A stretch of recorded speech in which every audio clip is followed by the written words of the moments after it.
Bonne nouvelle pour la bande de diaspora éparpillée à travers le monde. Le quotidien est comme facile. Et ça le sous-souté au Katakayu, au Kénéroté, les managers, pour la bande de Kombongo. Dans là, il y a application sans douleur au Ezali. Très facile. Au côté télécharger à partir à téléphone, na yo continue la bande de Ko. Au Baza, na Kinshasa, République du Congo, au Baza, na Congo Brazzaville, République du Congo.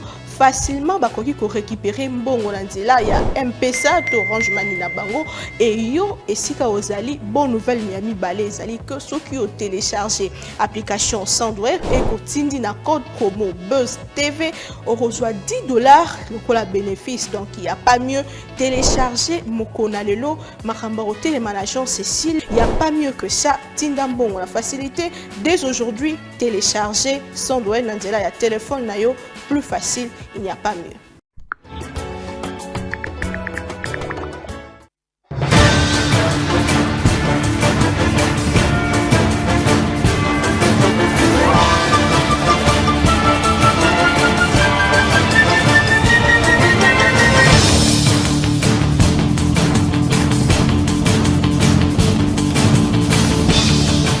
À toutes et à tous, bienvenue dans votre émission Grande Tribune. Eh bien, aujourd'hui, nous allons parler des questions d'actualité comme d'habitude, mais avant, prenons d'abord cette information, Journée internationale de la langue maternelle. Le 21 février 2024 prochain, c'est la Journée internationale de la langue maternelle. Cette importante journée qui approche à grands pas est appelée à attirer l'attention sur l'importance de l'accès à la matière dans ce qu'on appelle souvent la langue de son cœur. Pour rappel, dans le monde, environ 40% de personnes n'ont pas accès à l'éducation dans une langue qu'elles comprennent, selon le suivi mondial de l'éducation de l'UNESCO. D'après donc ce rapport, en plus de nombreuses langues autochtones, le site jw.org propose du contenu dans plus de 100 langues des signes et propose de la matière de lecture en braille pour les personnes aveugles ou ayant une perte de vision. Ce contenu est conçu pour être pratique dans la vie quotidienne. En l'occurrence, il comprend des bibles en ligne, un cours biblique interactif, des articles sur la vie de famille, la santé mentale, la paix et le bonheur, des vidéos et des animations pour les enfants, les adolescents et plus encore. Le site web a marqué son 25e anniversaire en 2022. Les témoins de Jéhovah disposent d'une solide équipe de traduction à travers le monde entier.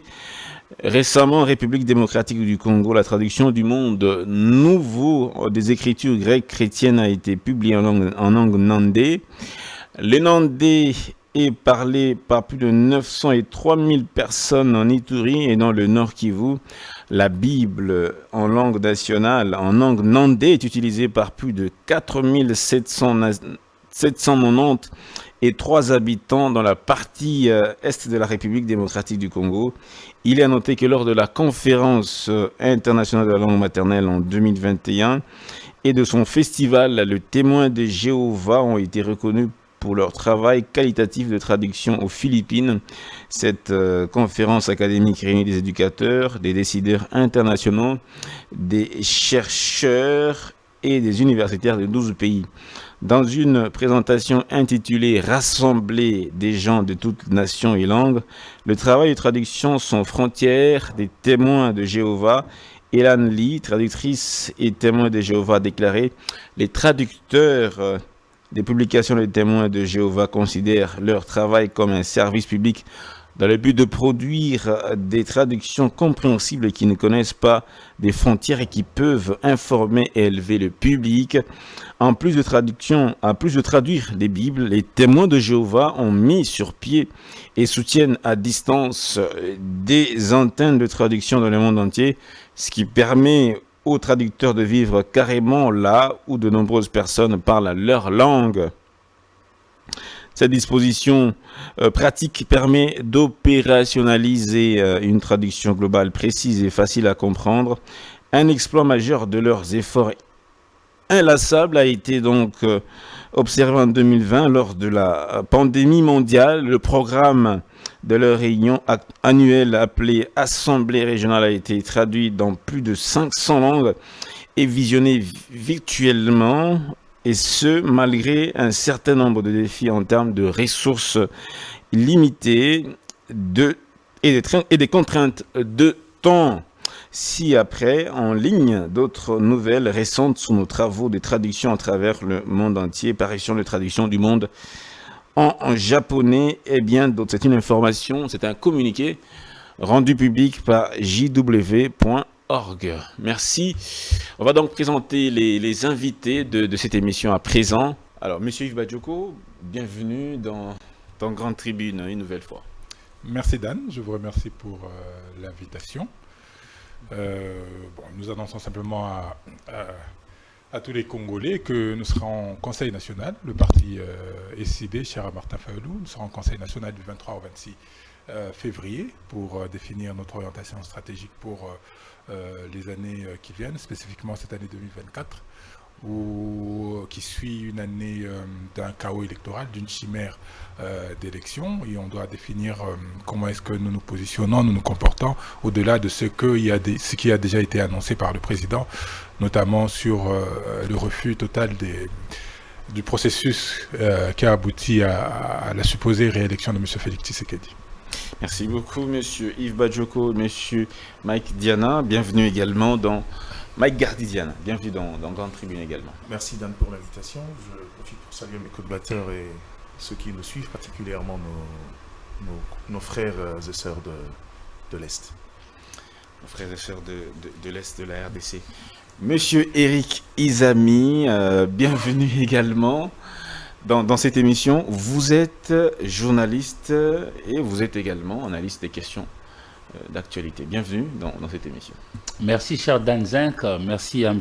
Badjoko, un brillant orateur, et puis à mon frère Mike Gardidiana. Merci à tous les téléspectateurs et particulièrement à nos frères et sœurs qui vivent de moments difficiles, qui passent de moments horribles, particulièrement ceux qui sont dans la province du Nord Kivu. Nous sommes de cœur avec vous. Chacun d'entre nous essaiera, dans la mesure du possible, de pouvoir participer pour que la paix puisse revenir dans ces coins de la République. C'est essentiel. Je sais que vous souffrez beaucoup, mais nous n'avons pas perdu de vue. Voilà. Nous n'avons pas perdu de vue. Nous sommes le vendredi 9 février 2024. Figurez-vous, c'est le jour d'anniversaire de monsieur Eric Izami. En tout cas, joyeux anniversaire. En tout cas, plein de bonnes choses, de belles surprises. Merci si vous beaucoup. savez plutôt, on allait vous réserver un bon cadeau.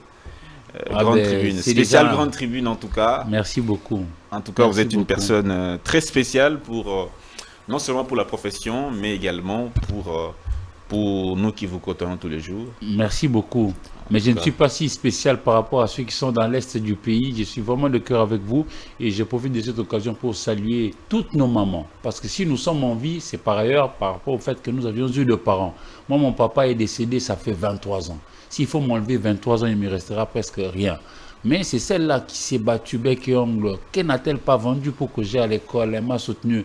De là où elle est, maman Bo Yassini, je te dis merci énormément. Et au travers de toi, je vois toutes les autres femmes du Congo et même du monde. Et particulièrement les femmes qui sont dans l'Est du pays. Moi, j'en ai vu.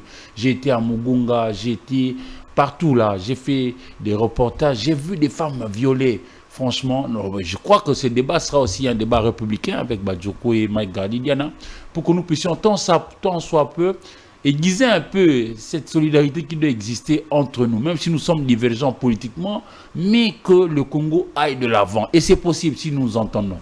Et c'est possible si nous entendons. Voilà, mesdames et messieurs, je vais présenter les lignes d'actualité avant de pouvoir donner la parole à mes invités pour justement débattre autour de ce sujet ou échanger. La RDC dénonce la signature d'un accord de soutien militaire entre la Pologne et le Rwanda pour endeuiller les Congolais. À l'évidence, cette attitude pousse à croire que la Pologne s'est alliée au Rwanda dans son agression contre la RDC, dont les troupes commettent impunément des actes d'atrocité sur le territoire congolais. D'après une note verbale du ministre des Affaires étrangères congolais, selon cette note, cet accord entre la RDC et Cet accord entre la Pologne et le Rwanda prévoit d'armer et de renforcer les capacités logistiques de ce pays agresseur dénoncé par la communauté internationale. La RDC dénonce donc contre cette attitude bicéphale de la Pologne qui a soutenu la RDC au niveau de l'Assemblée générale de l'ONU pour condamner fermement l'agression rwandaise. De son côté, la France dit être préoccupée par l'intensification des combats autour donc de Goma et ses graves conséquences humanitaires pour les populations civiles. La France condamne avec la plus grande fermeté la poursuite des offensives du M23 ainsi que toute attaque contre la force de la MONUSCO. La France plaide pour la relance du processus diplomatique régional. Le Front commun pour le Congo, pour sa part, dénonce également la dégradation de la situation sécuritaire dans la partie est du pays et apporte son soutien au FARDC engagé au front pour défendre l'intégrité territoriale. Déclaration faite à l'issue de la rencontre avec Jean-Pierre Lacroix.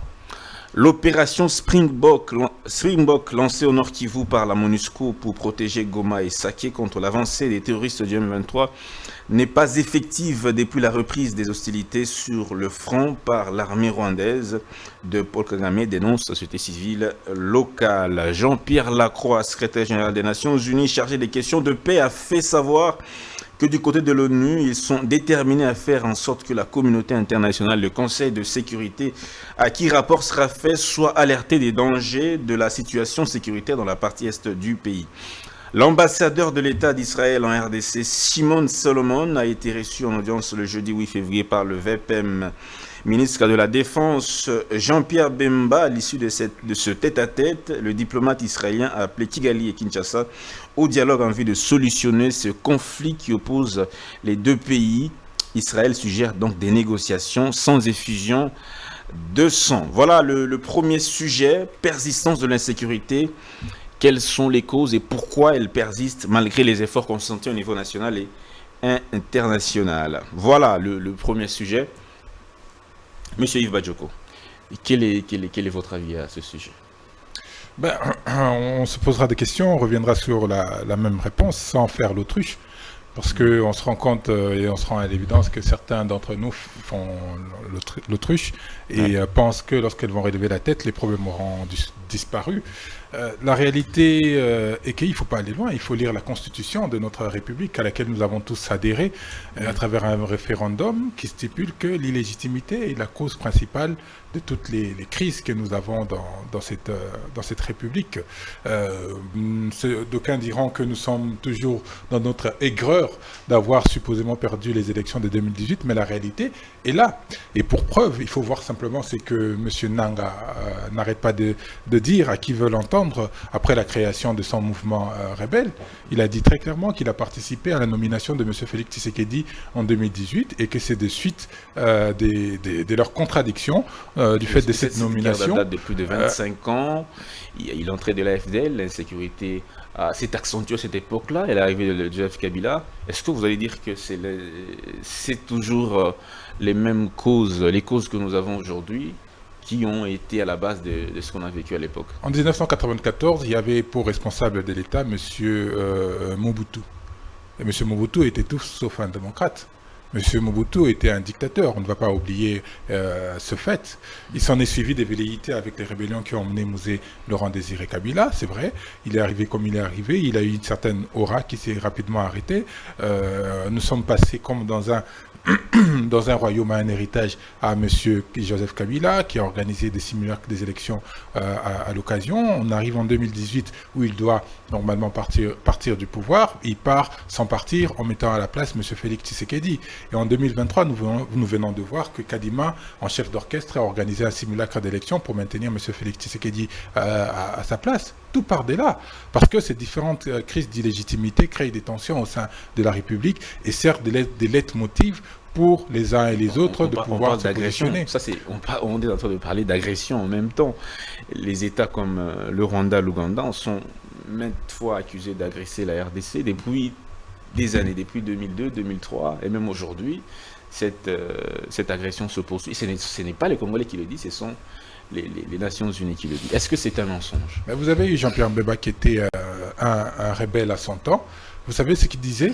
Il disait que le Congo avait un problème, que les dirigeants sur place ne devraient pas engager la République et que lui il venait pour remettre les choses en place. C'est le même discours que M. Nanga soutient aujourd'hui. Donc c'est-à-dire que nous, en tant que politique, en tant que nation, nous offrons à la vindicte populaire, ou alors nous offrant des prétextes à des gens pour pouvoir nous agresser. Parce que le Rwanda tout seul ne peut pas nous agresser. Il faut impérativement qu'il y ait des ramifications en interne. Et ces ramifications, nous l'avons lu. MLC était une rébellion soutenue par le Rwanda, par l'Ouganda. Le RCD était soutenu par le Rwanda. Toutes les rébellions, toutes les guerres que nous avons ont été soutenues par ce sont les fils du Congo qui sont voilà. En train de favoriser cette agression-là. Voilà. Et donc, nous disons que cette question de légitimité qui se pose avec acquittance jusqu'à aujourd'hui constitue un leitmotiv pour que les autres puissent nous agresser. Mais le grand danger aujourd'hui que nous avons, c'est qu'avec ces questions d'illégitimité, il s'est rajouté un grand problème de tribalisme qui fracture encore plus la société qu'hier. Mais aujourd'hui, mais M. Dan, vous parlez du tribalisme. Qu'est-ce qui démontre qu'il y a vraiment mais ça me fait sourire le quand tribalisme et dans quoi exactement? Mais ça me fait sourire quand on m'oppose quelquefois cet argument en disant mais pourquoi je soutiens. Lorsque M. Félix Tshisekedi au stade dit qu'il y a le tribalisme, personne ne contredit. Pourquoi lorsque c'est moi qui dis qu'il y a le tribalisme dans ces pays, tout le monde voulait me sauter sur la gorge? Il y a aujourd'hui 55% des députés, des élus provinciaux de la ville de Kinshasa qui sont d'une même région, du Kasaï. Il y a quasiment 50% des élus nationaux qui sont d'une même région, notamment du Kasaï. Est-ce que ça ne vous dérange pas? Surtout que les élections, nous savons qu'elles sont passées lorsqu'elles sont passées. Donc il y a un grand problème de tribalisme qui fracture encore plus la société et qui permet toutes ces velléités et qui permettent à la guerre de pouvoir s'entretenir. Mais bien sûr, ce ne sont pas les seuls éléments qui soutiennent ça, mais en notre sens, ce sont parmi les éléments principaux qui motivent en tout cas la persistance de la guerre. Je vais citer en tout cas au-delà de cela, c'est l'incompétence. Les régimes qui se sont succédés se sont avérés incompétents pour faire face, pour résoudre cette question de la guerre. Le problème n'est pas que la guerre a duré 20, 25, 30, 40, 50 ans. Ça, ce n'est pas le problème. La question est, lorsqu'on arrive en responsabilité, qu'est-ce qu'on arrive pour faire ? Si la guerre est un problème que nous vivons depuis longtemps, on vient pour résoudre ces questions, alors il faut la résoudre sans se plaindre. Et aujourd'hui, on assiste à des pleurnichards qui pleurent jour et nuit contre le Rwanda, contre les autres, alors qu'ils ont les leviers du pouvoir et qui peuvent apporter de l'action sur terrain. Merci. Merci bien. On va donner la parole à M. Mike Gardidiana, qui va également donner son avis à ce sujet. M. Badioko a cité plusieurs éléments. Je vais peut-être les répéter. Il a parlé de la crise de légitimité. Il a parlé du tribalisme qui serait parmi les causes. Il a parlé des fils maison, des Congolais qui sont en train de trahir pour que l'extérieur vienne agresser le pays. Quel est votre avis à ce sujet? J'ai toujours été mal à l'aise de pouvoir revenir sur les questions d'ordre tribal. Il y a des considérations, certes, qui sont importantes. Vous répondez d'abord à M. Badioko. Non, je réponds à votre question. M. Badioko a fait son analyse. Vous m'avez posé la question, quel est mon point de vue? Non, pas pour le point de vue sur l'analyse de M. Badioko. Votre point de vue sur la persistance de l'insécurité. C'est ce que je suis en train d'y aller. Sur la question de la sécurité, je vais finir ce que je disais. Donc, la question tribale, sur la question tribale, il y a des considérations qu'on peut mettre sur la table, mais je ne pense pas que ce soit le cas. Il ne faudra pas qu'on soit réducteur. La question de la crise de l'Est, vous allez me permettre, je crois que les vraies raisons ne sont pas là où on veut évoquer. Je prendrai un exemple. Si aujourd'hui on veut continuer à donner ces caractères assez subjectifs sur la notion de la légitimité, sur base de quel indicateur on viendra évoquer la légitimité quand il y a eu une élection où, je suis sûr, on peut revenir sur la question de 2018, oui, on peut discuter sur certains éléments.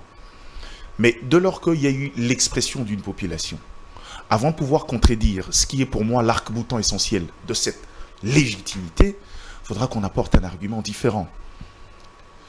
Je pense, en mon sens, la question de la guerre de l'Est, on est trop réducteur quand on y va sur ces questions-là.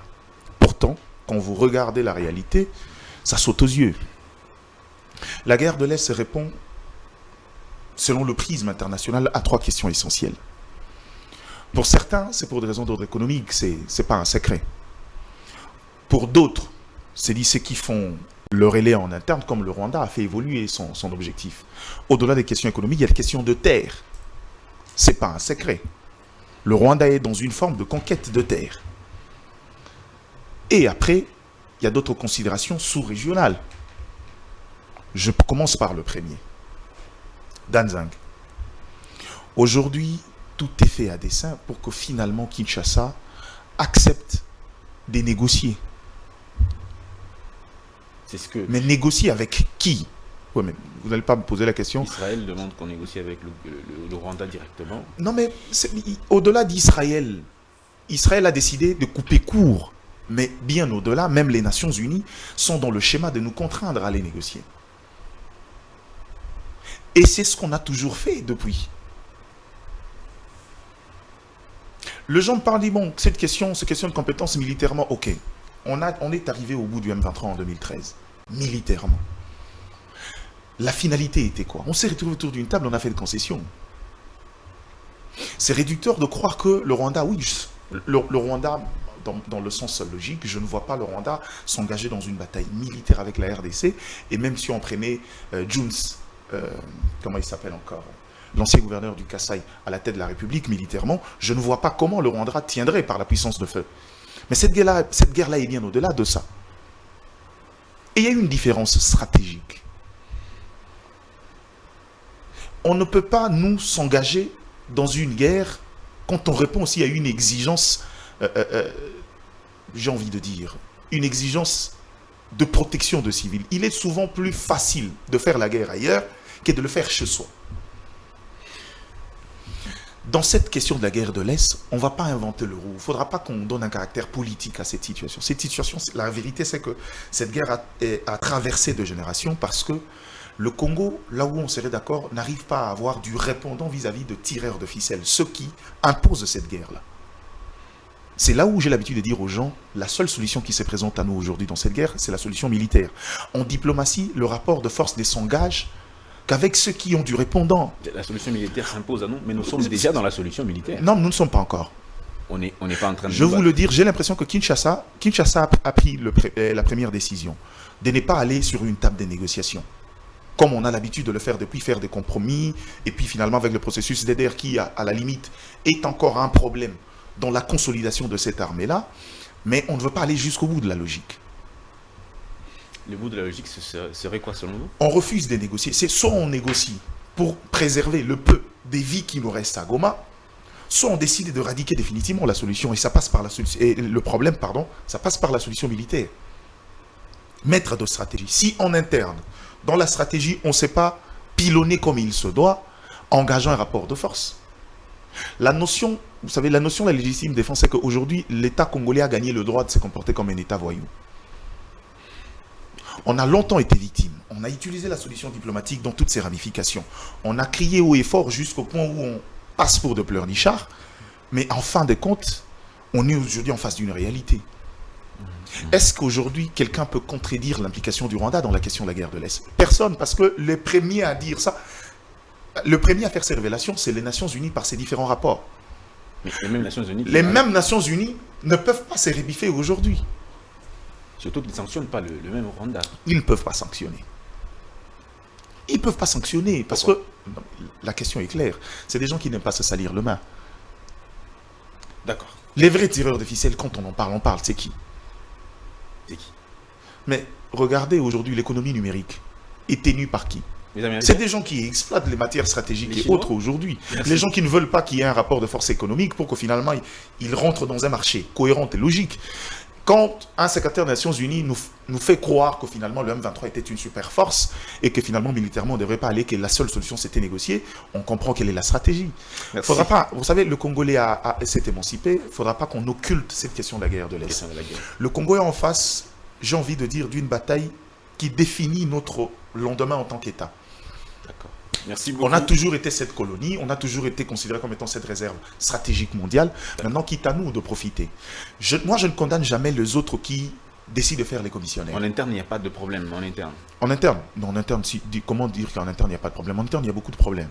D'accord. En interne, il y a beaucoup de problèmes. C'est là où je dis que c'est des problèmes de nature Une fois résolu, on saura avoir un prisme cohérent sur cette question de la guerre de l'Est et y répondre. Mais le problème n'est nullement, je reviens, le problème n'est nullement question de légitimité, croyez-moi. Ni de tribalisme. Le tribalisme est un problème sociétal depuis toujours, j'ai l'habitude de le dire. Le Congolais, Merci. il suffit de regarder les discours du Congolais. Merci. On va à la conquête de l'électorat. Au lieu de nous présenter ce que vous allez faire, les gens passent le temps à dire qui est quoi, il vient d'où. Et c'est devenu presque un mode de fonctionnement chez nous, depuis toujours. Ça, c'est un vrai problème. Mais qui aujourd'hui n'est pas un obstacle à cette question de la guerre de l'Est. Merci beaucoup, monsieur Mike Gardidiana. Je veux vous repasser la parole. Monsieur Eric Izami, à vous, qu'en pensez-vous? Pourquoi la persistance de l'insécurité 20 ans après ou 25 ans après, malgré toutes les solutions proposées au niveau interne et même au niveau international? Merci de la question, mais tout de suite, je suis de ceux qui pensent que chez nous, on devrait introduire un cours qui montrerait à nos enfants ce que notre pays représente pour les autres. Voyez-vous, si on ne croit pas en moi, par exemple parce que je suis un monsieur lambda, mais il y a un pape, François, il règne à Vatican. Vatican, c'est le plus petit État au monde. Il est né, il a grandi en Amérique, là où il y a des grandes nations, super puissantes, etc. Mais c'est seulement par chez nous, ou chez nous, qu'il a dit, vous êtes, vous, République démocratique du Congo, le diamant de la création. Tout peut pousser chez vous.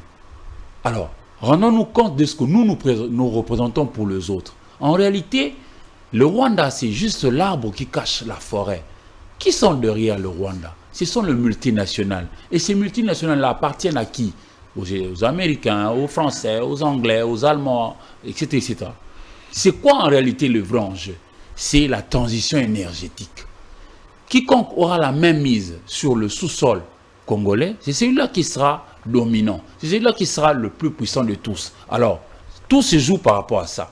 Malheureusement, chez nous à l'interne, moi, je ne partage pas l'avis de mon frère Badioko, que je respecte beaucoup, quand il dit que Mobutu a été tout sauf démocrate. Ça, c'est le prisme occidental. Ce sont les Occidentaux qui veulent à ce que Mobutu soit perçu comme celui qui a été un dictateur. Parce que pour moi, tous ceux qui l'ont fait chasser là, personne n'a fait mieux que Mobutu en termes de la maîtrise de plusieurs chapitres de la manière de gérer l'État. Là, c'est un autre aspect, monsieur. Oui. La démocratie a des principes, a des piliers importants. Sans problème. Mais sous Mobutu, on ne pouvait quand même pas prendre Bunagana et puis y rester longtemps. Chez nous, malheureusement aussi, on ne sait pas reconnaître le bienfait des uns et des autres. Reconnaissons ce qui a été bien fait. Je ne dis pas que Mobutu c'était un meilleur à tout point de vue, non.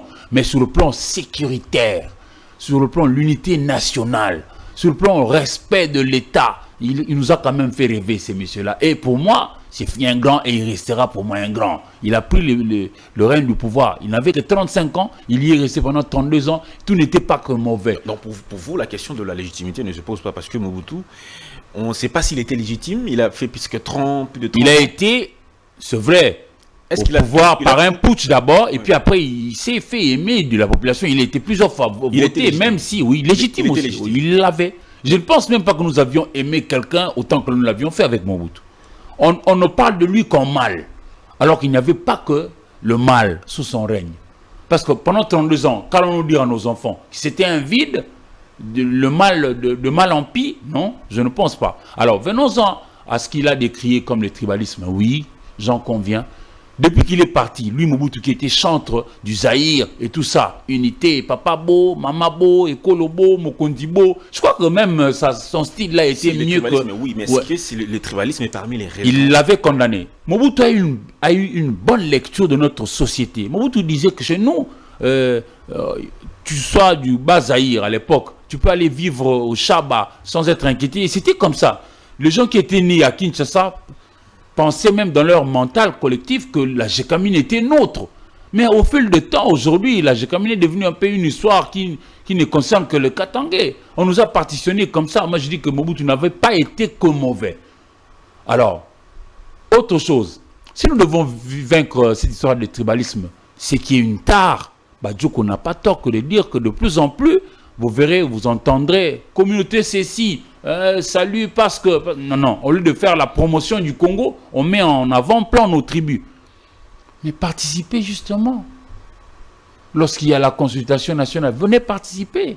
Et les camps politiques soutenus par mon frère Badioko à boycotter. Très bien. Moi je ne pensais pas que le leader soutenu par Badioko viendrait participer au processus électoral qui est en cours là. Martin Fayoulou. Martin Fayoulou m'a dit il n'est pas rien. C'est un géant de notre scène politique. Mais quand est-ce qu'il a rejoint le processus? À la téléphase, tardivement. Et il a même, à mon sens, détruit les ardeurs de ces poulains qui pouvaient eux aussi venir participer et puis se faire élire, justement pour qu'il n'y ait pas seulement les gens d'un seul coin aux affaires. D'accord. Voilà. Merci Et beaucoup. puis, par rapport justement à ce qui se passe dans l'Est, je disais tantôt ici que tout le monde a besoin du lithium. Les coltans, la cassitérite, le cobalt, etc., etc. Mais nous-mêmes à l'interne, nos leaders, prenez tous nos leaders, que ce soit Félix-Antoine Tshisekedi Tshilombo, que ce soit Moïse Katumbi Tshapou, que ce soit Martin Fayoulou Madidi, que ce soit Joseph Kabila Kabange, que ce soit X ou Y, ils n'ont pas réussi, à mon sens, à transcender leurs différences pour voir le Congo. Parce que maintenant, lorsque la bombe tombe sur Goma, ou la balle tombe sur Goma, on parle de l'escarmouche. Est-ce que cette escarmouche-là choisit quelqu'un de l'UDPS, quelqu'un du PPRD, quelqu'un de l'ECD? Mais pour qu'ils se mettent ensemble, il faut d'abord qu'on connaisse les causes, les vraies causes qui vont nous permettre à ce que peut-être qu'ils se mettent Les causes ensemble. sont connues, nos leaders sont suffisamment intelligents. Ils sont dans une posture. X ne veut pas rencontrer Y, ils peuvent même le faire en sourdine. Je les encourage à le faire même en sourdine, sans caméra, sans photo. Dialogue. Oui, non.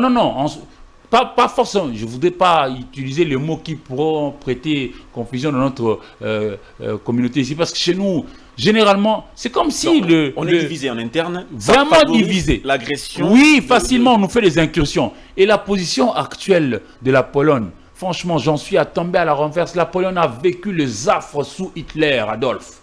Il ne pouvait pas tenir de tels langages. Même par décence. Bon, mais je comprends. C'est des intérêts.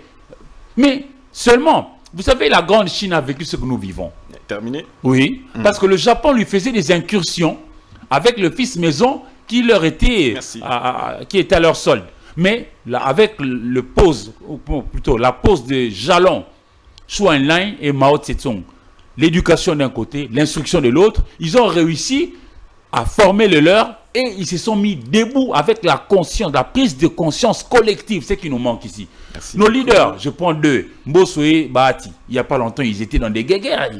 Tel a débauché, tel a pris. Merci beaucoup. Au lieu de transcender le niveau pour voir les Congos, nous mettre ensemble pour bouter dehors l'ennemi. L'ennemi ne sera là que pour surfer sur nos divisions. On nous malmène depuis des décennies. Mais aujourd'hui, le Japon ne pourra pas oser se lever. Excusez-moi, le Japon ne pourra plus jamais se lever et puis s'attaquer à la Chine actuelle. La prise de conscience est telle que, attention, c'est l'empire du milieu qui a déjà pris conscience de ce qu'il est, de ce qu'il représente. C'est ce que nous aussi, nous devrions faire pour pousser le nôtre, nos leaders, à pouvoir transcender leurs différences pour que nous puissions bouter dehors l'ennemi. L'ennemi, il joue sur nos différences. Monsieur Yves Badioko, la question, la position de la Pologne aujourd'hui, la Pologne qui a soutenu la RDC, la Pologne qui a condamné le Rwanda, l'agression rwandaise, il y a quelques années, au cours des assemblées générales passées. Mais aujourd'hui, la Pologne dit être du côté rwandais, promettant même de soutenir le Rwanda en cas d'agression extérieure, en cas d'attaque extérieure. Qu'est-ce qui justifie ce changement de posture de la part de la Pologne, selon vous? L'incompétence de Kinshasa. Je ne veux pas trop commenter parce que pour moi c'est rédhibitoire. Les États sont de monstres froids. Il n'y a pas d'amitié et il n'y a pas de sentiments. Ça interroge quand même. Une personne qui était ton ami et aujourd'hui devient ton ennemi, ça doit t'interroger. Ça n'interroge que les naïfs. Comment ça? Moi, ça ne m'interroge pas. La Pologne, ses représentants, ses dirigeants travaillent à l'intérêt de la Pologne. Et si, pendant ce moment, c'est la RDC qui lui offre ses intérêts, qui les garantit, il va te soutenir, il va aller pactiser avec la RDC. Si tant est que ce n'est pas la RDC qui lui offre, c'est le Rwanda, il se dirigera vers le Rwanda. Moi, je ne m'offusque pas de cela. C'est pourquoi vous voyez que dans mon analyse, je ne fais pas comme mon frère Diana l'a fait, ou comme les communs des Congolais le font, en voulant fustiger l'inconnu, en voulant fustiger la communauté internationale. C'est de la responsabilité de la communauté internationale. C'est de la responsabilité en occultant notre propre responsabilité, alors que nous avons des divisions internes qui favorisent effectivement cette guerre. Si nous ne remettons pas en question, nous ne remettons pas en cause, nous n'allons jamais trouver la solution aux problèmes que nous traversons, et notamment à cette question de la guerre. Nous savons depuis très longtemps et depuis toujours, le Rwanda s'est toujours battu pour des terres. Parce que le Rwanda fait partie de ce qu'on appelle de l'Empire Imatuti, et l'Empire Imatuti veut une hégémonie en Afrique centrale et en Afrique de l'Est. Ça, c'est connu depuis longtemps. On n'a pas attendu le rapport mapping pour savoir ce que le Rwanda veut comme velléité. Tout ça, c'est normal pour le Rwanda. C'est normal pour Paul Kagame de vouloir faire tout ça, parce qu'il veut garantir des terres à... Vous voyez Israël qui n'arrête pas d'entretenir des colonies dans la bande de Gaza. Mais pourquoi ? Parce qu'elle veut effectivement garantir une certaine souveraineté, même s'il y a d'autres éléments qui sous-tendent leur action. Vous savez que les États-Unis ont pris des terres au Mexique, si je ne m'abuse. Est-ce que vous savez ? Donc, pour moi, ces relations, elles existent, elles sont normales. Le problème, c'est nous. Si en interne, il n'y avait pas ce que vous décrivez comme désordre, oui, le Rwanda n'aurait jamais occupé les territoires congolais. Jamais. Le Rwanda n'aurait jamais occupé. Je vous dis que M. Jean-Pierre Mbemba, vice-premier ministre de la Défense, a entretenu une rébellion soutenue par l'Ouganda. Qu'est-ce que vous voulez que je vous dise de plus ? C'est rédhibitoire, c'est trivial. Je vous dis que M.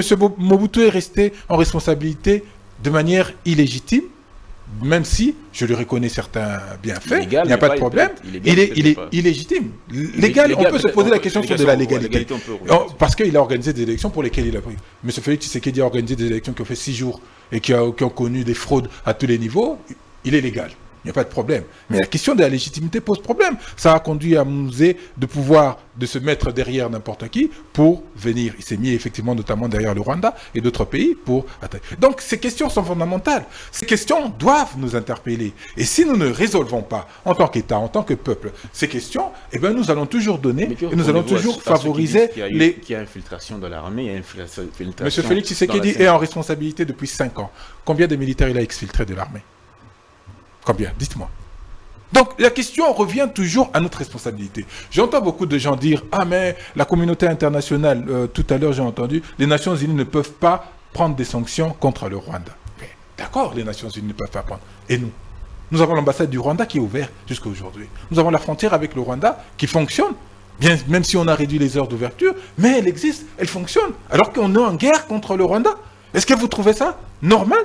C'est extrêmement grave ce que nous vivons. Si nous n'interrogeons pas notre responsabilité, je vous dis, rien ne changera dans notre pays. Mais le fait déjà de dénoncer le Rwanda, c'est aussi, une force pour nous, ou un avantage déjà, peut-être pour nous, le monde pourra peut-être aussi se mettre de notre côté. J'étais avec ma fille. Alors, elle me pose la question ce matin. Elle me dit, mais papa, comment est-ce que le Rwanda peut nous déstabiliser depuis toutes ces années ? J'ai dit, mais comment ça ? Elle dit, mais le Rwanda va entrer 20 fois dans la RDC. J'ai dit, non, pas 20 fois, c'est plus. Elle est encore plus étonnée en disant, mais qu'est-ce qui se passe alors en réalité dans notre pays ? C'est vrai que sur la question au niveau international, au niveau de la gestion de la guerre, parce que la guerre, on ne la fait pas n'importe comment, nous avons besoin d'avoir des soutiens des pays extérieurs, des organisations internationales et tout, et c'est bien de dénoncer ce qui nous arrive, c'est bien de dénoncer. Mais à un moment, il faut mettre des limites. À un moment donné, lorsqu'il y a des escarmouches, comme M. Félix Tshisekedi l'a promis, il faut réagir. Ça fait combien de temps est-ce que des bombes tombent sur Goma ? Ça fait combien de temps est-ce que Bunagana est pris ? Il faut que nous soyons conscients et que nous prenions nous-mêmes nos responsabilités. Est-ce que nous, la RDC, nous ne pouvons pas prendre des sanctions à l'égard du Rwanda ? Mais pourquoi est-ce qu'on ne le fait pas ? Pourquoi est-ce qu'on veut que ce soit les autres qui prennent des sanctions à l'égard de ces pays, de ces pays ? Aujourd'hui, vous êtes journaliste, monsieur Izami aussi est journaliste. Quelle est la politique étrangère de la RDC par rapport au reste du monde, par rapport aux pays qui nous agressent ? Quelle est notre politique étrangère ? Nous n'en avons pas. Ou alors la ligne est tellement floue que l'on ne sait pas comprendre ce que nous pensons, ce que nous faisons avec les pays qui nous agressent. Qu'est-ce qu'il faut faire selon vous ? Il faut d'abord de la légitimité. Mais avant la légitimité, D'abord. il faut restaurer la cohésion interne. Parce qu'aujourd'hui, la cohésion interne est fracturée. Chacun, je vous dis, à la limite, on risque tous de devenir tribalistes. Parce que tellement tout le monde veut se renfermer dans ces tribalistes primaires, tout le monde veut revenir dans ces communautarismes, que ça va nous poser de problèmes. Il faut revenir sur la création de la cohésion nationale. Vous dites que nous n'avons pas participé à beaucoup de choses, mais c'est faux. En 2019, nous avons sorti le plan de sortie des crises. Nous avons dit il faut que tout le monde se mette autour d'une table. Nous avons dit M. Félix Tshisekedi, bénéficiaire du hold-up électoral de l'époque, M. Joseph Kabila, organisateur du hold-up électoral, mais il faut, et il est impératif, que nous nous mettions tous autour d'une table, que nous discutions des mesures, des orientations à prendre pour l'intérêt de notre pays. J'entends beaucoup de gens, j'ai entendu encore à la radio hier matin ou ce matin un homme public dire « Attendez, lorsque Trump revient au pouvoir, vous allez voir ce que va devenir... » J'ai dit « Les gens marchent sur la tête. » La politique étrangère des États-Unis ne va jamais changer. Que ce soit un républicain, un démocrate, quelqu'un de l'extrême droite, de l'extrême gauche ou d'un autre de type parti, ça ne changera pas. Ils auront une même politique envers nous. Donc, d'où j'ai dit, il faut recréer. Nous avons fait cette proposition en 2019 avec le plan de sortie des crises pour recréer la cohésion nationale et ainsi baliser l'avenir pour les autres questions, notamment la question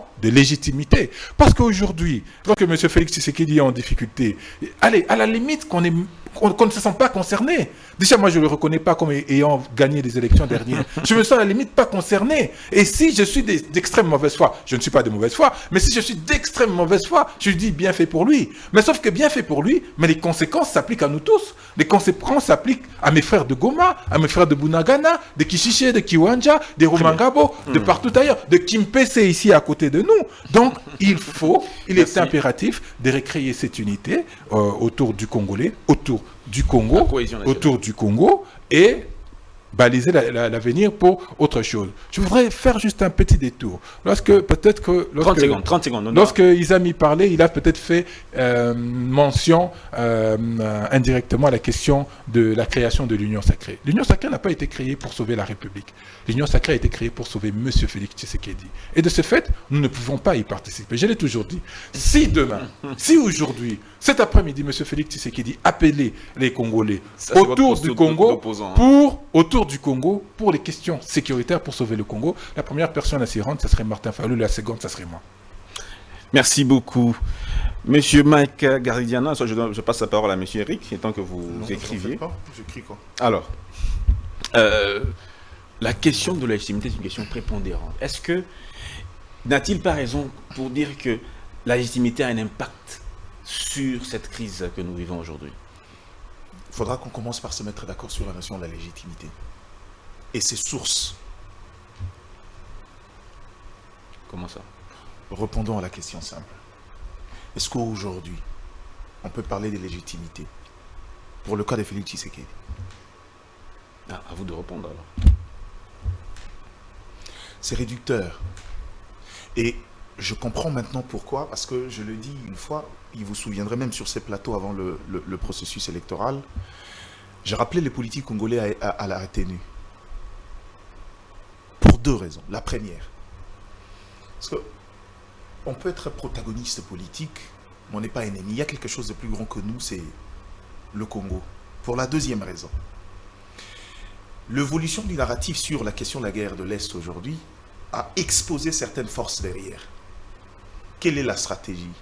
C'est faux. Il faut redonner la coloration congolaise au mouvement M23 pour nous ramener autour d'une table et que les autres vont continuer à tirer de ficelle. Je l'ai dit, il ne s'est pas passé un mois avant que Corneille Nangaa rejoigne le rang du M23.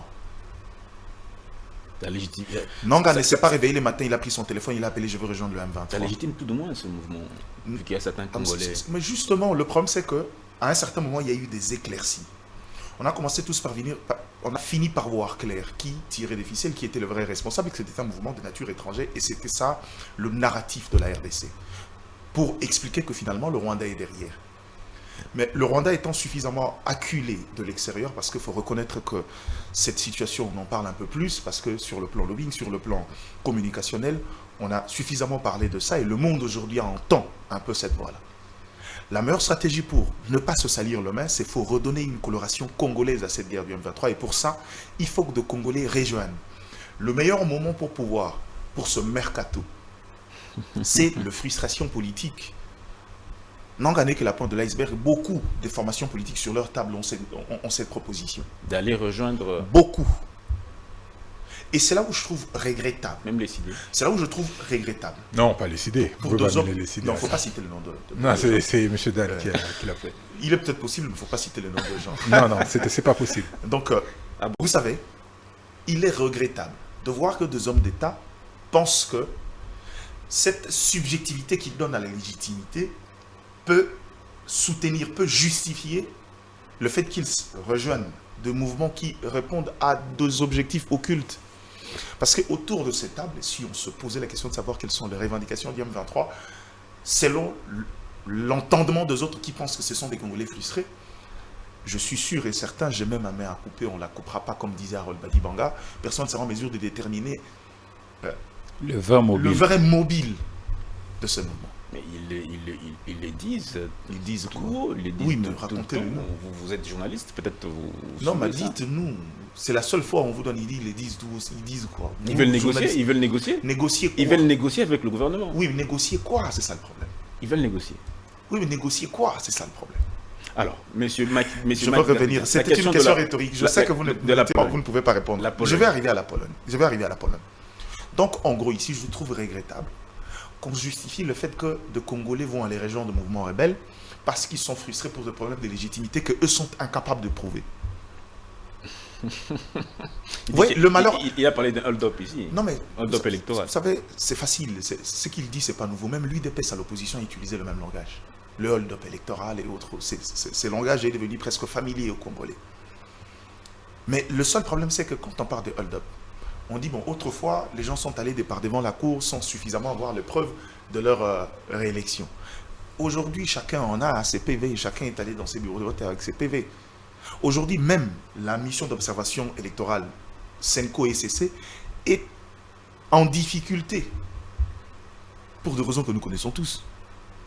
Au-delà du fait qu'ils continuent à garder leur posture pour dire non, il faut mettre autour du table, il faut négocier, un peu dans le même sens que M. Bajoko, parce qu'ils ne veulent pas se voiler la face. Mais quand ils disaient que oui, c'est vrai que selon leur PV, il y a eu un Congolais qui s'est démarqué de tous les autres, ils ont raison, ils savent de quoi ils parlent. La légitimité aujourd'hui, dans la forme d'un État normal, passe par le processus électoral. On se mettrait d'accord, non? Par le choix du peuple. Aujourd'hui, je peux même choquer des gens. Nous Laurent Désiré Kabila n'est pas passé par les élections, mais je ne suis pas sûr que quelqu'un était à même de lui opposer un argument de légitimité. Vous savez pourquoi? Parce que Mobutu était tellement cuisiné comme étant l'ennemi de la République, qu'ici il a réussi cette guerre-là, c'est parce qu'il a été porté de deux mains par le Congolais. Et c'est vrai. Et c'est vrai, mais ça ne change pas le fait qu'on l'accuse d'être parmi les gens qui ont ouvert la porte à l'ennemi. Qui ont poussé la porte à l'ennemi. Pour l'ennemi. Ça, c'est une autre paire de C'est manches. aussi vrai. Ça, c'est une paire de manches, oui. C'est aussi vrai. Ouais, Il est aussi c'est une vrai. brèche. C'est une vérité. C'est aussi vrai. Par l'idée de chasser le diable, on a créé un deuxième monstre. C'est peut-être une vérité. Ou c'est aussi une vérité. Mais c'est une autre brèche, on va ouvrir. Donc aujourd'hui, je vais revenir sur la question de la guerre de l'Est. Le Rwanda, je commence à comprendre pourquoi, même dans leur politique communicationnelle, ils ont tendance souvent à utiliser le même langage que nous. Ils connaissent tellement le caractère borné de l'homme politique congolais, et parfois très réducteur dans son engagement sur les questions étatiques, qu'on a presque tendance que l'opposition utilise le même langage. Oh non, c'est pas nous. Presque ils sont en train de prêter le flanc au Rwanda. Le Rwanda et l'opposition ont le même langage. Ils parlent le même langage. Mais oui. Lequel de langage? Lequel de langage? Non, c'est Que pas notre tout est problème mauvais. du Rwanda, c'est un problème de légitimité, et ils sont pas d'accord avec Félix Tshisekedi, ok, c'est ça le langage du Rwanda. Mais oui. En quoi le langage du Rwanda est différent de ce qu'on entend? Il n'y a rien. Merci beaucoup. Permettez-moi de finir. Je dois passer Permettez-moi de la parole finir. à Oui, je sais. On va revenir. Ce que je voulais dire en conclusion dans cet argumentaire, il ne faudra pas qu'on justifie le fait que le Congolais rejoigne le mouvement rebelle parce qu'il est frustré. Et je me refuse que vous me citez Corneille Nangaa, c'est mon grand frère, oui, mais pour des questions de tas, c'est quelqu'un avec qui moi j'ai travaillé, que j'ai connu, avant de connaître l'autre facette de ce qu'il est. Vous ne pouvez pas ici crédibiliser la lutte de Nangaa pour quelqu'un qui va parce qu'il est frustré. il est sous les sanctions Merci des Nations beaucoup. Unies, alors que les deux protagonistes aux élections ne sont pas sanctionnés et que finalement on lui aurait arraché ses carrés miniers, et vous pensez que c'est une raison valable pour aller rejoindre les groupes armés, et vous voulez défendre, et il vient dire des choses. Nanga dit on attend. Jusque-là, Nanga a commencé à parler du processus électoral, au-delà de critiquer le processus de Merci Nanga, beaucoup. il nous a jamais dit cet accord que lui a signé pour finalement imposer Tshisekedi en 2018. J'aimerais bien qu'il en parle. En quelques phrases, avec la permission d'Éric Izami. La posture de la Pologne, en fait, si vous regardez dans le langage diplomatique, parle. Pourquoi? Parce que le Rwanda aujourd'hui, avec le niveau où la question, en fait, la réalité qu'on vit aujourd'hui dans ces rapports de forces sécuritaires, le Rwanda commence à mettre des garde-fous parce qu'il sait qu'aujourd'hui, ayant tenté toute le piste des négociations pour trouver un dénouement heureux n'est pas arrivé, que Kinshasa restait droit sur ses bottes, le Rwanda anticipe, se prépare. Oui, le Rwanda se prépare et va se chercher des alliés en cas d'éclatement. D'accord. Donc la Pologne est un langage. C'est pour vous dire que le Rwanda sait aujourd'hui que la piste d'une bataille armée devient très sérieuse et qu'il faut s'entourer. Et comme il aime bien la politique de la dissuasion, il est fait haut et fort pour dire aux gens que j'ai aussi des alliés. Si vous osez venir, vous trouverez du répondant. Merci beaucoup. Malheureusement, ça arrivera. Bon. Soyez-en sûrs. Ça doit arriver parce qu'aujourd'hui, je ne vois aucune autre solution à part la solution militaire. Merci beaucoup, Monsieur Eric Izami. La question de la Pologne. Vous avez parlé de la Pologne aussi. Oui. La Pologne a eu un leader. Pourquoi ce virage soutenant la RDC et après, tout change, il commence à soutenir le Rwanda? Nous devons aussi apprendre à nous dire de certaines vérités. Chez nous, nous ne sommes pas toujours sérieux. Quand je dis nous, je vois nos dirigeants. Ils ne sont toujours pas sérieux. C'est aussi quelque chose à décrier.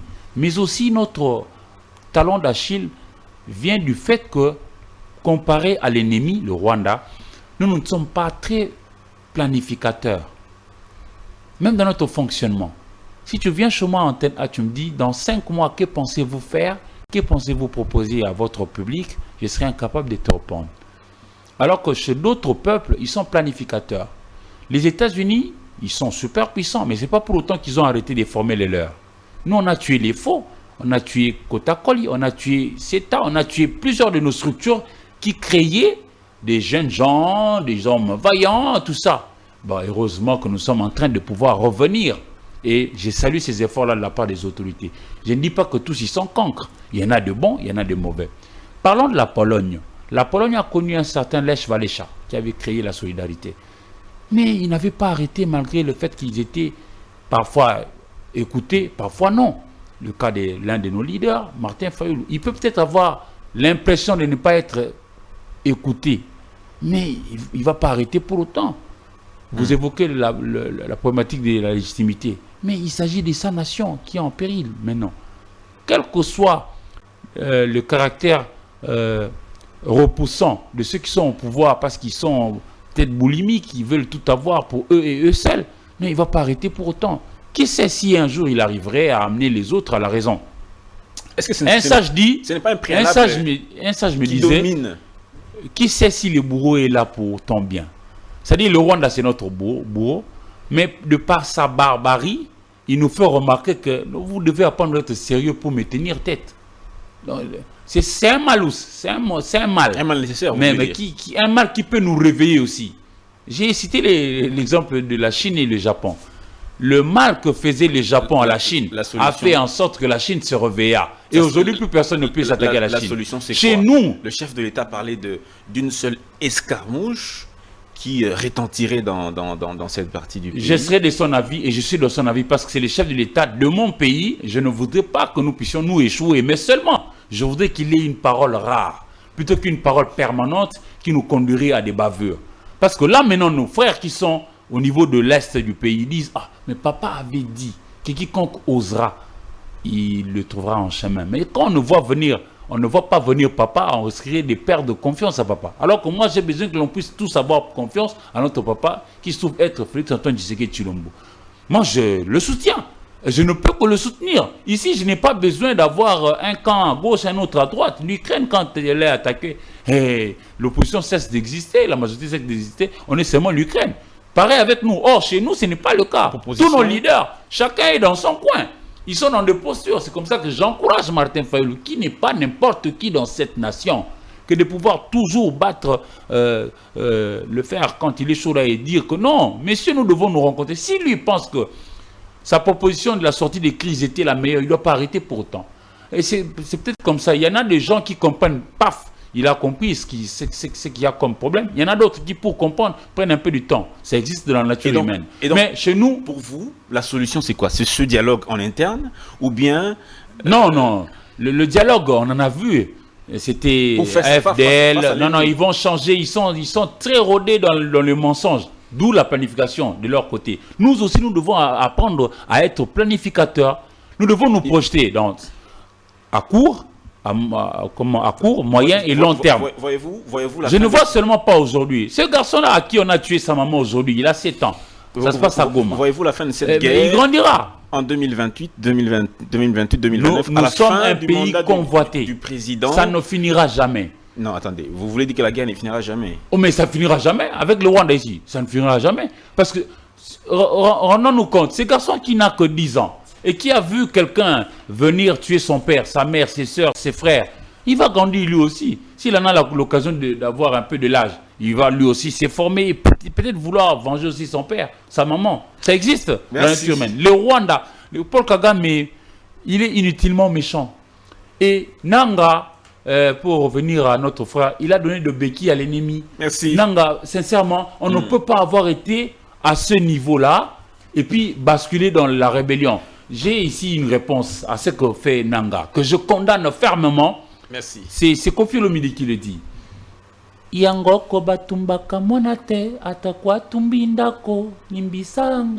quel que soit le mal qu'on aurait fait à Nanga, il n'a pas raison d'aller rejoindre l'ennemi pour venir tuer la famille, sa propre famille. En fait, il a manqué l'amour à 3 niveaux. La terre qu'il a vu naître, le semblable, et puis le futur. Il n'a pas vu le futur. Je dois être juste envers tout le monde. Voilà. Le temps d'antenne doit être équilibré envers tous les invités. Mais belle voix. J'aimerais bien vous voir un jour. Nous avons le bonheur. Orchestre, ça soirée karaoké jeudi. En tout cas. Monsieur Ibadjoko, on va pour la deuxième thématique. En tout cas, on vous a. On vous a suivi sur la première thématique, vos idées ou propositions et les causes du mal.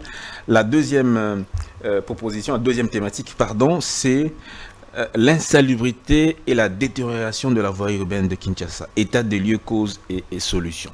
Selon vous, pourquoi Kinshasa aujourd'hui est en train de vivre ce que nous vivons aujourd'hui? L'insalubrité, les routes qui sont en tout cas détruites de façon à ce que même les véhicules ont du mal à passer, ça crée beaucoup d'embouteillages. Quelles sont les principales causes de cette situation? Merci. C'est vrai que cette question apparaît secondaire face à la première thématique pour laquelle je voudrais quand même dire quelque chose. Ce qui est désolant dans notre pays, c'est que nous n'avons pas le courage de regarder la réalité en face et dire les choses telles qu'elles doivent être.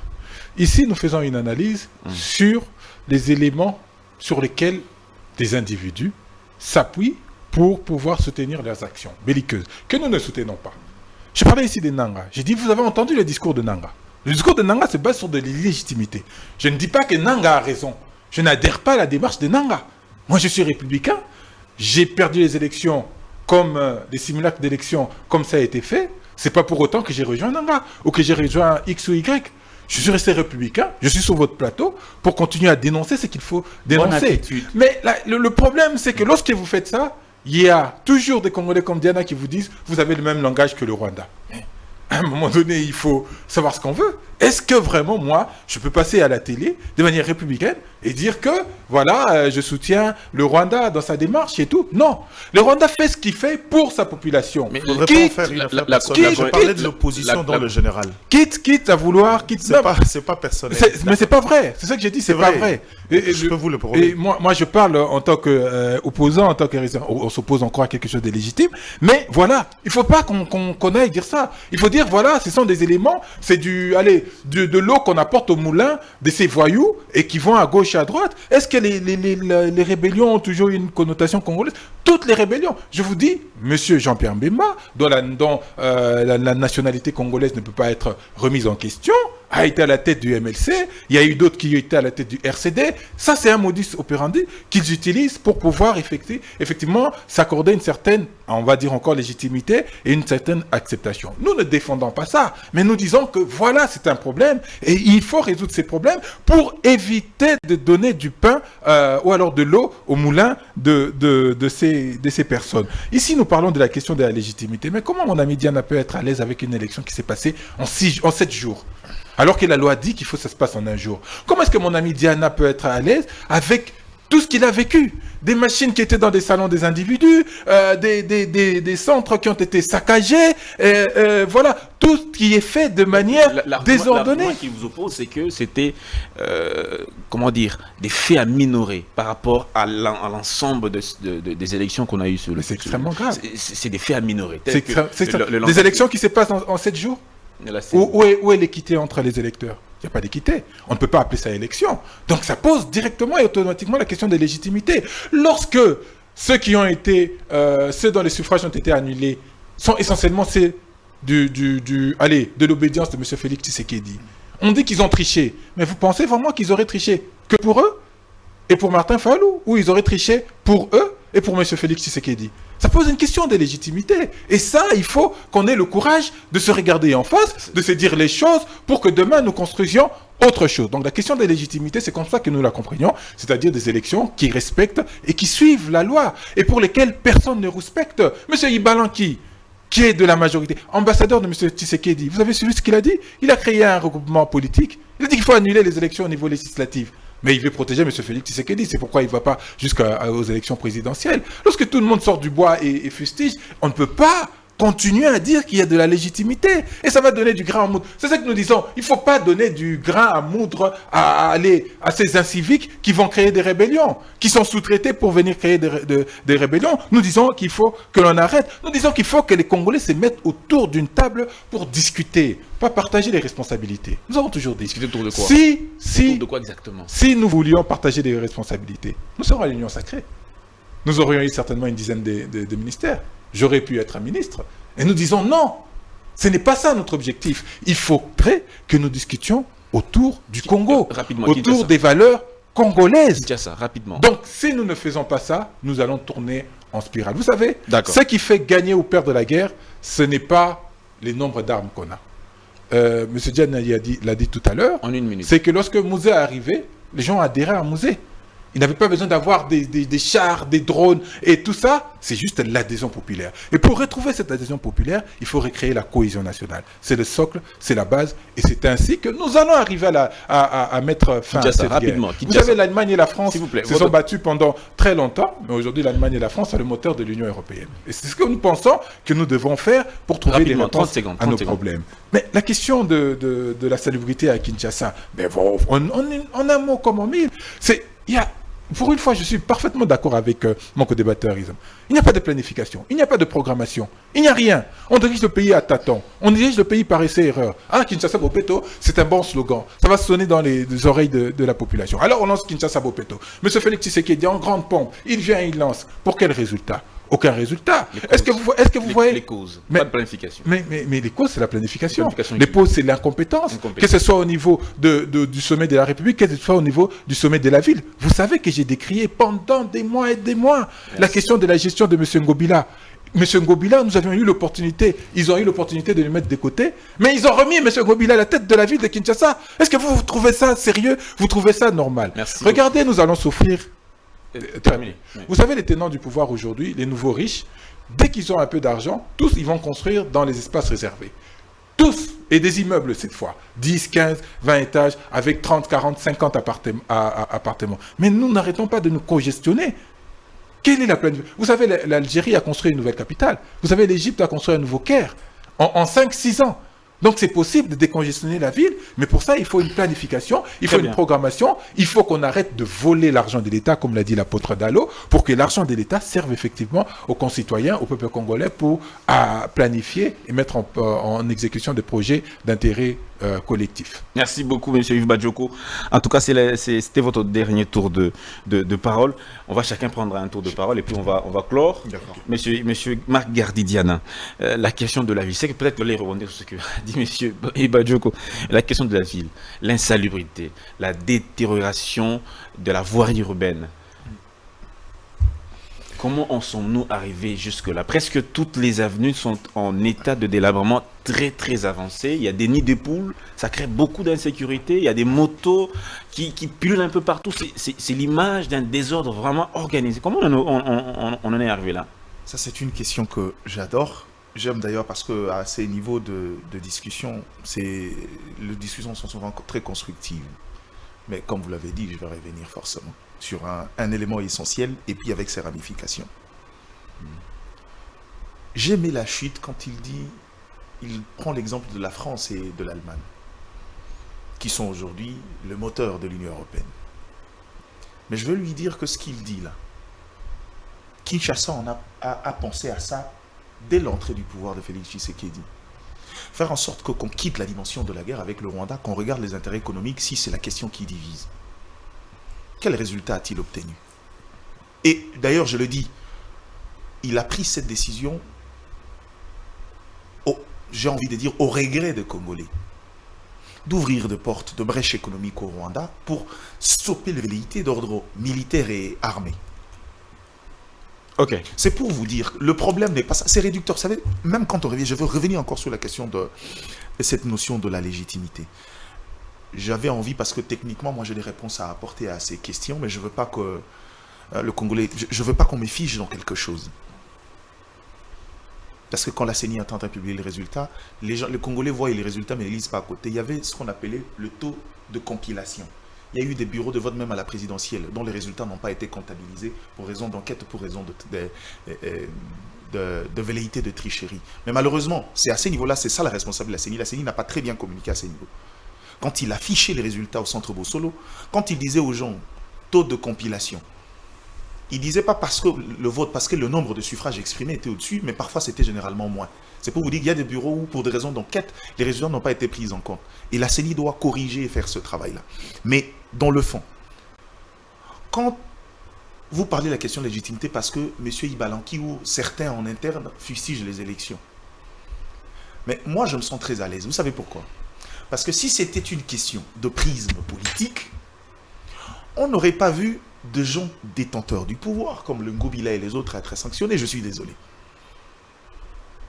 Ils ont triché, oui, ils ont triché. Pour eux-mêmes, apparemment. Bon, même pas pour eux-mêmes. Admettons qu'ils ont triché aussi pour Félix Tshisekedi. Mais les gens ont vu la réaction de la CENI après sur le candidat dont les éléments de dénonciation sont arrivés. Mais les gens n'ont pas vu le travail qui a été fait avant. Comment ils se sont fait prendre? Ils se sont fait prendre... Les élections étaient couplées, oui ou non? Oui, couplées aux législatives nationales, provinciales et même... Ça veut dire que si dans un bureau il y a eu un vote, il y a eu vol, fraude, même avant de publier la présidentielle, la CENI était saisie. C'est pourquoi quand vous verrez dans le taux de compilation, d'exécution, c'est jamais à 100%. Parce qu'il y a des bureaux pour des raisons dans lesquelles les résultats ont été mis de côté. Je veux faire un calcul simple. Réunissons tous ces gens qui ont volé, parce que la plupart, il faut dire 99,9% sont de l'Union sacrée. Et on leur donne le voix de Félix Tshisekedi. J'ai envie de faire un calcul simple, un ratio simple, même si on lui a enlevé 5 millions de voix sur l'ensemble, parce que si, en partant sur le quotient électoral de 92 000 voix par chaque député, on enlevait 5 millions, on n'arriverait pas à ces calculs-là. Le problème n'est pas à ces niveaux-là. Je ne veux pas qu'on dise... Ça, c'est ceux-là qu'on a attrapés et ceux qu'on n'a pas attrapés. Non, il y a des gens qui ont attrapé, il y a des gens qu'on n'a peut-être pas attrapés, ça c'est une vérité de fait, mais qui suis-je moi pour venir qualifier les infractions sans en avoir le preuve? Non, on ne vous demande pas de qualifier les infractions. Alors, maintenant le problème c'est que je refuse qu'on lie. C'est mon point de vue à moi. Je ne veux pas qu'on soit réducteur sur la question de la guerre de l'Est à des simples questions de guerre interne. Le Congo est une mosaïque, les velléités sécessionnistes, on en a depuis. D'accord. On en a depuis. Et ça, c'est vrai, c'est dans l'ADN des politiques congolais. Ils aiment le chemin de la facilité, le fast. Quand je ne sais pas par suffrage se faire imposer, je vais aller à la guerre, 2, 3, 4 fois, il y aura une forme de dialogue national, on va négocier, puis je vais revenir aux affaires, je prendrai le temps de me refaire. La politique gâteau. Cette politique-là, on la connaît en fait. La question de la guerre de l'Est, je veux le dire différemment. Parce que au-delà, c'est vrai, on ne peut pas se permettre de nier qu'il y a des problèmes en interne. Si les problèmes, on en a. Et le plus grand problème, c'est la nature de l'homme politique congolais. Mais dans le fond, ne faisons pas de ça l'élément central. Je vous dis qu'aujourd'hui, on peut prendre Katumbi, on prend Martin Fayulu, on les met autour d'une table, chacun voudra jouer un rôle, mais ce n'est pas l'élément qui nous permettra de résoudre le problème sécuritaire parce que notre cohésion, qui doit nous conduire à avoir des politiques diplomatiques cohérentes, qui feront de nous des gens qui fédèrent les forces pour que finalement nous vivons en harmonie avec les autres, c'est lui qui est là et d'autres avant ont tenté avec le Rwanda. Leurs intérêts sont différents que notre cohésion. À la limite, eux ne veulent pas nous voir être cohérents. Eux ne veulent pas nous voir être unis. Eux ne veulent pas nous voir solidaires. 30 secondes, rapidement. Parce que ça ne fera jamais l'intérêt des autres. On aura la facilité de répondre peut-être différemment. Le temps, votre temps, mais ça ne nous résoudra pas le problème. On est en face d'un problème externe. Les problèmes internes, oui, ça existe. Mais ces gens-là répondent à notre agenda. D'accord, rapidement. Et aujourd'hui, la solution est militaire. Arrêtez des histoires de cohésion. On ne va pas aller discuter avec Martin Fayulu pour résoudre le problème de la guerre. Je vous donnerai 30 secondes. L'État a le devoir, dans sa responsabilité. Merci. Allons d'abord, dès qu'on aura résolu ces problèmes-là, on reviendra en interne pour laver nos linges. Très bien. Le problème de Kinshasa, on dit une seule phrase. Ah là là, non, je vais vous passer la parole. Oui, mais parlant de Kinshasa, justement, moi j'observe que la démographie y est galopante pendant que les infrastructures ne suivent pas. Nos villes ont été construites par les colons. Et alors, ils les avaient construites selon leurs intérêts à eux. Tout était dirigé de manière à pouvoir prendre nos richesses, parlons de la Belgique notamment, pour amener chez eux. Mais maintenant, 63, 64 ans après, nous devrions nous recréer nos villes. Figurez-vous, nous avons 24 communes. Et de toutes nos 24 communes, la plus vaste se trouve être la commune de Maluku. Quand vous prenez toutes les 23 communes de Kinshasa, vous le versez dans Maluku. Vous n'aurez utilisé que 9% de la superficie de Maluku. Donc on peut recréer Kinshasa en tenant maintenant compte de notre modus vivendi. Lorsqu'on a construit prioritairement Matete, regardez la dimension des parcelles au niveau de Matete. Et Bandal ensuite, pour terminer par Lemba. L'homme blanc, il pensait que nous on était comme eux, ou je ne sais pas, et ils ont 2 enfants maximum. Mais chez nous on a 7, 8 enfants. Lemba, vous aurez remarqué, a plus de maisons de type évolué là, de deux parcelles jumelées, comparé à Matete, qui a de petites maisons. C'est-à-dire, on peut recréer Kinshasa, mais à nous de revers. J'ai vu comment est-ce que l'Égypte, parlant de ce qu'a dit Bajoko, oui, je confirme, on a créé Caire 2. On a créé même Dakar 2 au Sénégal. J'ai vu ça aussi. Mais les 2 pays n'ont pas le même niveau de richesse que nous avons. Nous, on est supérieur à eux par rapport à ce que Dieu nous a donné potentiellement. C'est-à-dire, il nous faut juste être sérieux. Je disais ici que nous devons être planificateurs. La planification à laquelle je fais allusion ne doit seulement pas être au niveau de la politique, même au niveau de l'armée, même au niveau de l'urbanisation. Ne mettez pas quelqu'un qui a été, parce qu'il a seulement milité dans votre parti, il ne connaît rien de l'urbanisation, vous le mettez la ministre de l'urbanisation. Non. Prenez des gens qui connaissent. Et au Congo, il y a des bons talents, ça existe. Il faut seulement aller au-delà de nos partis politiques inutilement. Non. Regardons qui est capable de pouvoir nous amener Y solution. On a toute la potentialité pour vivre heureux chez nous. On peut recréer Kinshasa. Et cette fois-là, avoir des avenues spacieuses, avoir de maisons bien construites, on peut le faire. Mais la planification, planifions. Disons-nous, que faisons-nous à court terme, à moyen terme et à long terme? Mettons-nous au travail. Mettons un peu du sérieux dans ce que nous faisons.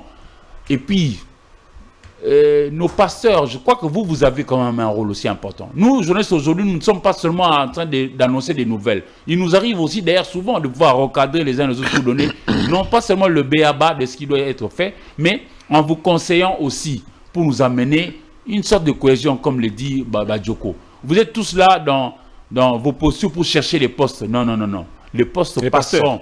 Oui, vous en avez vu ici lors des élections. Il y en a ceux qui ont dit « Moi, Dieu m'a dit ». Non, dans notre mental collectif ici, quand Dieu a dit, ça ne peut pas se passer autrement que ce que toi tu as dit là. Mais quand ça se passe autrement, on se dit, c'est lequel de Dieu qui vous a dit. Or, il n'y a que deux zones. Soit vous êtes chez Dieu et chez Satan. Il n'y a pas de zone d'intermédiaire. Donc vous ne croyez pas au ministère de ces hommes de Dieu qui ont prophétisé? Pas totalement. Il y en a de bons. Ils sont nombreux, qui sont bons, qui sont meilleurs. Je les salue. Je ne voudrais pas citer leur nom. Mais il y a beaucoup de mauvais. À taper à côté. Oui, beaucoup de mauvais. Au lieu de nous vanter l'être humain qui est capable de pouvoir travailler, Dieu a dit qu'il ne travaille pas, ne mange pas. Et il nous vante le verbe avoir. Aujourd'hui, ils sont dans prospérité, prospérité matin, midi et soir. Prospérité pour n'avoir rien, pour n'avoir pas donné du travail aux gens, pour ne les avoir pas envoyés à aller poursuivre l'œuvre de la création amorcée par lui-même le Créateur. Père Pierre de Teilhard de Chardin, il dit, l'homme doit poursuivre l'œuvre amorcée par Dieu. Qui n'a pas travaillé ne doit pas manger. Mais chez nous, nos pasteurs, généralement, je ne dis pas tous, je nuance bien, il y en a ceux qui sont bons. Mais moi, je m'adresse à ceux-là qui nous envoient à la prospérité, à des visas. Ce ne sont que de papier. Moi, je suis de ceux qui voudraient que l'on puisse nous pousser à nous aimer entre nous, à nous accorder entre nous, à nous mettre au travail pour bâtir ce pays que Dieu nous a donné. S'il n'y a pas d'amour, cher pasteur, vous avez beau à déplacer Rwenzori de Lituri à Massina ici, si vous n'aimez pas les semblables, vous n'avez rien fait. Arrêtez de nous ressasser matin, midi et soir dans vos histoires de prophéties. Moi, je serai ceci, moi, je serai... Alors que vous n'avez pas... Non, mais ça me fait mal. On se retrouvait justement au Caire une fois. Je disais à mes amis, Jésus était Dieu. On m'a rappelé tout de suite au Caire. On m'a dit, non, non, ça, chez toi là, à Kinshasa, ça passe. Ici, non, Jésus n'est pas Dieu. Issa est prophète. Et j'ai tout de suite compris la dimension du respect que l'on doit accorder à l'être divin. Il ne faut pas venir devant les gens dire que Dieu m'a dit que je serai président alors que vous ne l'essayez pas. Non, non, moi ça m'offusque. Vous êtes fâché contre Galassi. Merci beaucoup. Non, non, non. Soyons peut-être dans le boutade entre nous, mais ne faisons pas intervenir celui qui nous donne le souffle de vie. Ce n'est pas notre ami. Il connaît le nombre de poils dans le corps d'un chat. Ce n'est pas notre ami. Il mérite respect et considération. Lui, il a dit, travaillez la terre, aimez-vous les uns les autres et puis avancez. Merci. Voilà. Je veux que nous soyons sérieux. C'est ce qui nous manque un peu. Je ne dis pas que tous les Congolais ne sont pas sérieux. On se comprenne bien. On a compris. Merci beaucoup. Nos salutations au pasteur Galassi de l'église d'Agrange. Nous le saluons là où il est. Et vous ne saluez pas Denis Lessi? Ah, tu vois maintenant, il faut les sérieux. Et salut aussi, pasteur Denis Lessi. Ah, il est vraiment... Je vous salue. Ah ben voilà. Merci. Monsieur Yves Adjoko, pour clore, selon vous, la question de la ville de Kinshasa, c'est une question d'urbanisation. Si on s'y met, en tout cas, la solution pourra être trouvée. Mais au-delà de ça, il y a également la gestion de la voirie, notre voirie urbaine. Même si on peut urbaniser la ville, mais la voirie, apparemment, on ne prend pas soin de notre voirie urbaine. Ben, vous entendez le débat que nous sommes en train de faire. Nous parlons de Kinshasa qui devrait être le miroir de la République et qui est dans un état catastrophique. Mais il y a malheureusement sur ce plateau et ailleurs des gens qui soutiendraient que M. Félix Tshisekedi aurait fait un bilan qui serait convenable pour prétendre n'avoir eu un second. Donc on ne peut pas, alors que le miroir de la République... être fait en 5 ans ou en 3 ans, en 5 ans. Je vous dis que le Caire a été construit en 5 ans, 5-6 ans. L'Algérie a une nouvelle capitale, toujours dans les mêmes délais. Et alors qu'elles n'ont pas les ressources que nous avons, alors qu'elles n'ont pas le capital humain que nous avons, alors qu'elles n'ont pas l'espace que nous avons ici dans notre République. Monsieur Ngobila est le représentant de M. Tshisekedi dans la ville de Kinshasa. Tshisekedi lui a parlé, lui n'écoute pas. C'est pas la faute de Tshisekedi. Mais il aurait dû activer les mécanismes politiques pour le faire partir de la tête de la ville. Vous vous rendez compte qu'on a gardé Ngobila pendant 5 ans?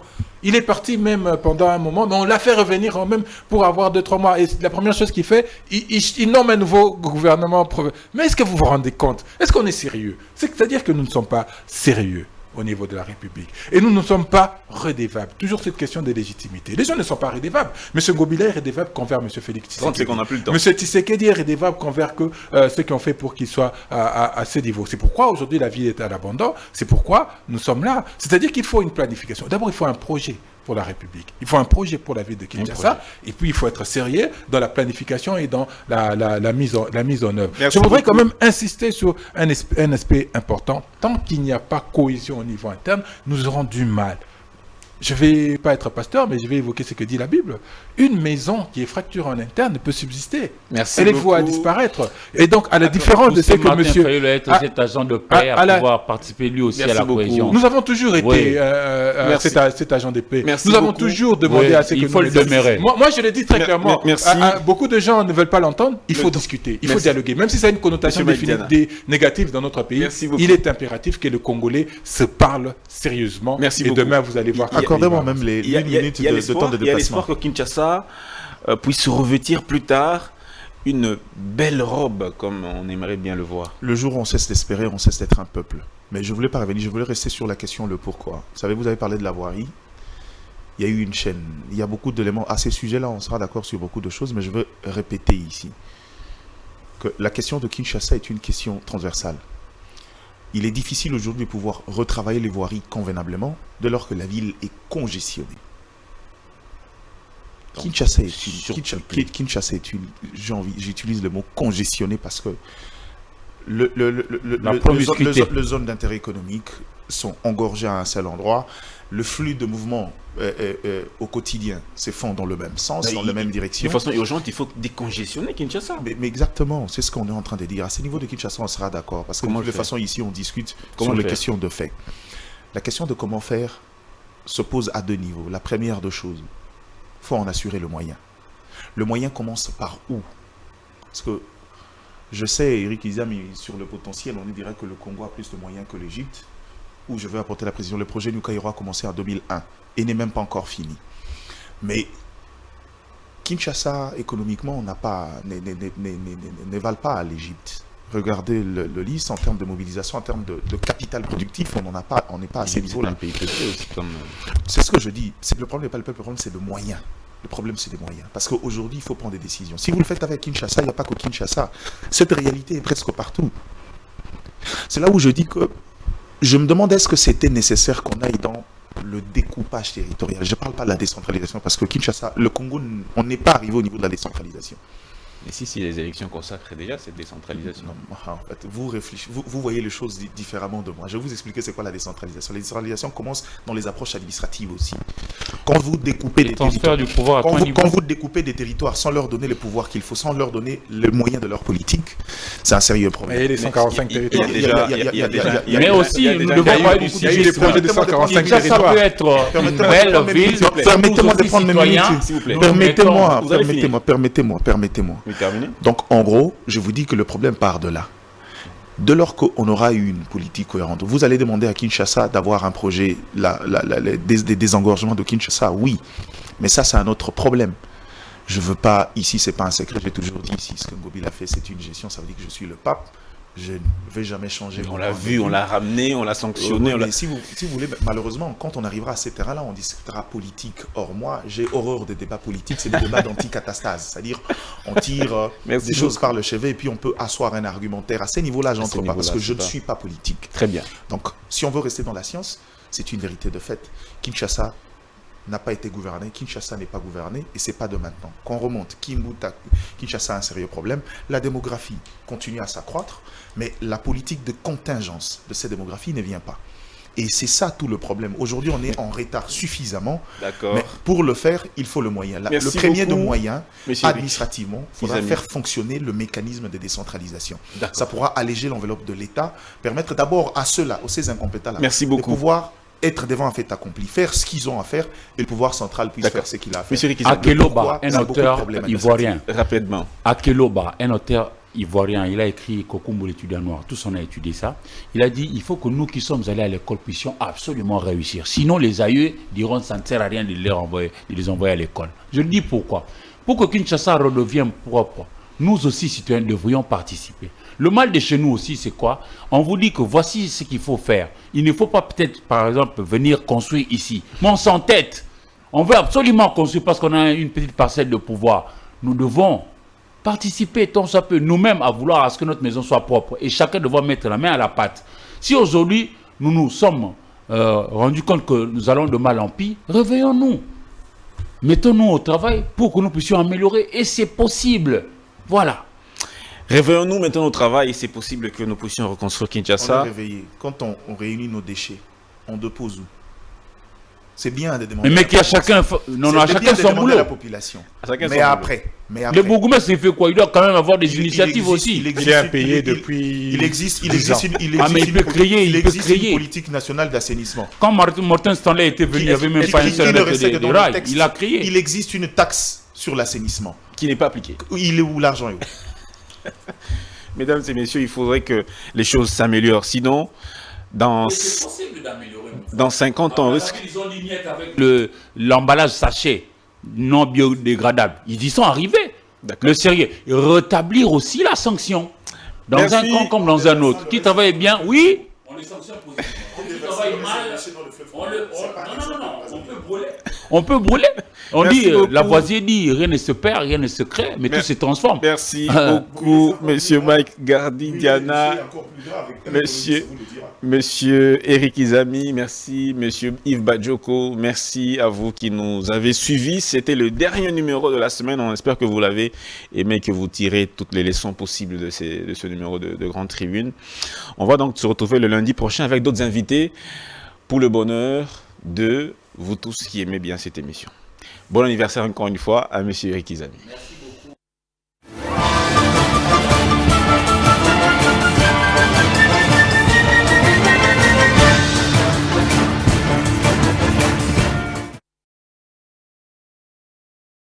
Bonne nouvelle pour la bande de diaspora éparpillée à travers le monde. Le quotidien est comme facile. Et ça le sous-souté au Katakayou, au Kénéroté, les agence pour la bande de Kombongo. Dans ce là, il y a application sans douleur au Ezali très facile. Au côté télécharger à partir à téléphone, na yo quotidien la bande de Ko au Baza na Kinshasa, République du Congo, au Baza na Congo Brazzaville, République du Congo.